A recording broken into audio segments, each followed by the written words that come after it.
Un calibrage, qu'est-ce que c'est? Bien, en fait, ça va être de copier une pièce par rapport à un calibre. Donc, notre calibre, c'est cette pièce-là qu'on va fixer, nous, sur notre pièce à usiner. Hein? Puis là, ben, notre pièce, on l'a déjà découpée à une forme sommaire. Puis vous voyez que la coupe, elle n'est pas très intéressante. Et ce qu'on veut, c'est vraiment avoir deux côtés de chaise parfaitement identiques. Donc, on va visser notre calibre d'usinage sur notre pièce en faisant bien attention que ça dépasse tout le tour. Visser le calibre d'usinage du côté contre-parement parce que la position des vis sur le gabarit, il y a une position qui est stratégique. Ils vont arriver directement dans des usinages qu'on va faire plus tard. Donc, les perçages, les petits trous qui vont être faits par les vis vont disparaître dans les prochains usinages. Alors, pour fixer le gabarit sur notre pièce à usiner, bien évidemment, on va avoir besoin d'une perceuse munie d'un embout R2 et on va utiliser les vis ici. C'est des vis numéro 10 à tête ronde de 3/4 de pouce. Et on va venir s'assurer que notre pièce dépasse tout le tour. On veut bien la positionner. Et on vient visser notre gabarit directement dans notre pièce.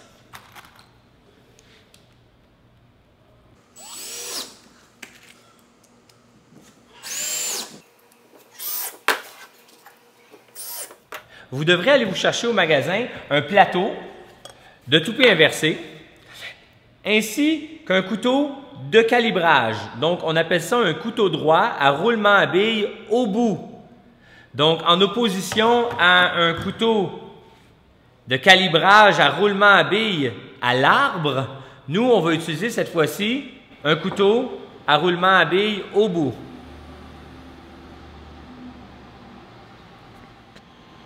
Alors, pour installer le couteau sur la toupie inversée, bien, dans un premier temps, on va observer les mandrins qui nous sont proposés ici dans l'ensemble. Il y a toujours 2 mandrins qui sont offerts. Puis, on va choisir le mandrin qui est en lien avec la grosseur de l'arbre du couteau. Donc, ça, c'est un arbre qui fait 1/2 pouce de diamètre. Nous, on a un mandrin avec une ouverture de 1/4 de pouce. Ce n'est pas celui-ci. On va utiliser le mandrin avec l'ouverture de 1/2 pouce.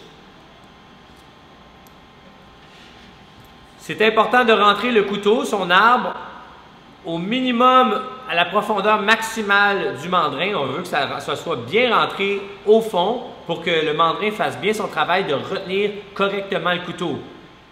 Avant de faire l'installation du couteau ou de toucher à l'environnement où c'est dangereux, c'est très important de toujours couper le courant à la source.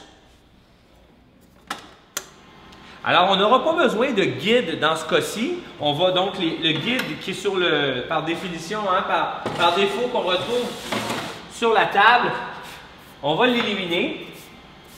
Sauf qu'on va utiliser quand même un couvre-couteau que je vais installer par la suite. Pour installer le couteau, on va utiliser la clé hexagonale et on va remonter la toupie en tournant dans le sens des aiguilles d'une montre à sa position la plus haute.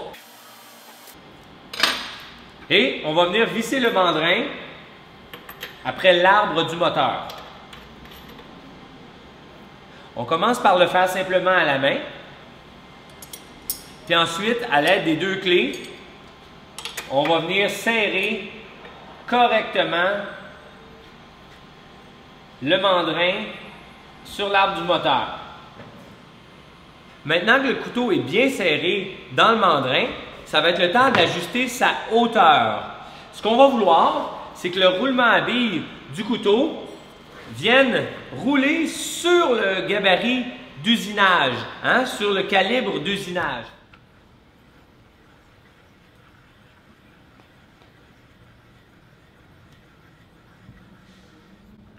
Alors, le roulement à billes à la hauteur du calibre.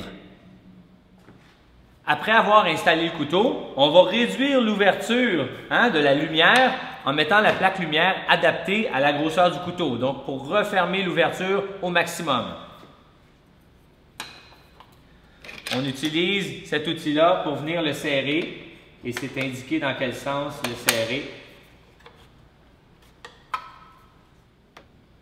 On va avoir aussi besoin d'installer ce qu'on appelle un doigt d'attaque. Donc ça, un doigt d'attaque, ça va servir à ce qu'on s'appuie avant d'attaquer le couteau.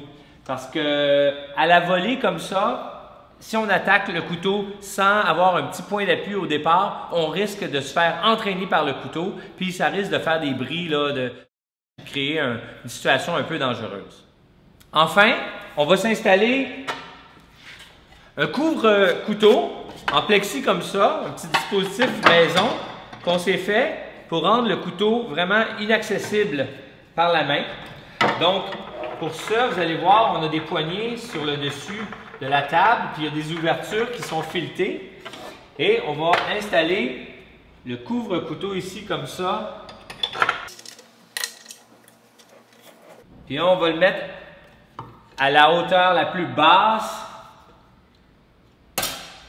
selon la sortie du couteau.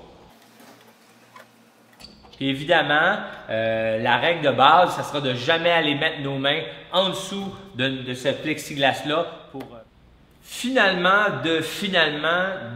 en dernier lieu, on va venir connecter le tuyau de dépoussiérage ici à notre petit dispositif de protection de plexi. Il y a un petit embout où on peut venir connecter notre tuyau. Puis on va s'assurer que la trappe de dépoussiéreur soit bien ouverte pour qu'elle fasse son travail d'aspirer la poussière. Et là, on devrait être prêt à se lancer pour le calibrage de notre pièce.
Et là, on peut en faire autant qu'on veut. On est certain qu'on va avoir des pièces qui vont être parfaitement identiques.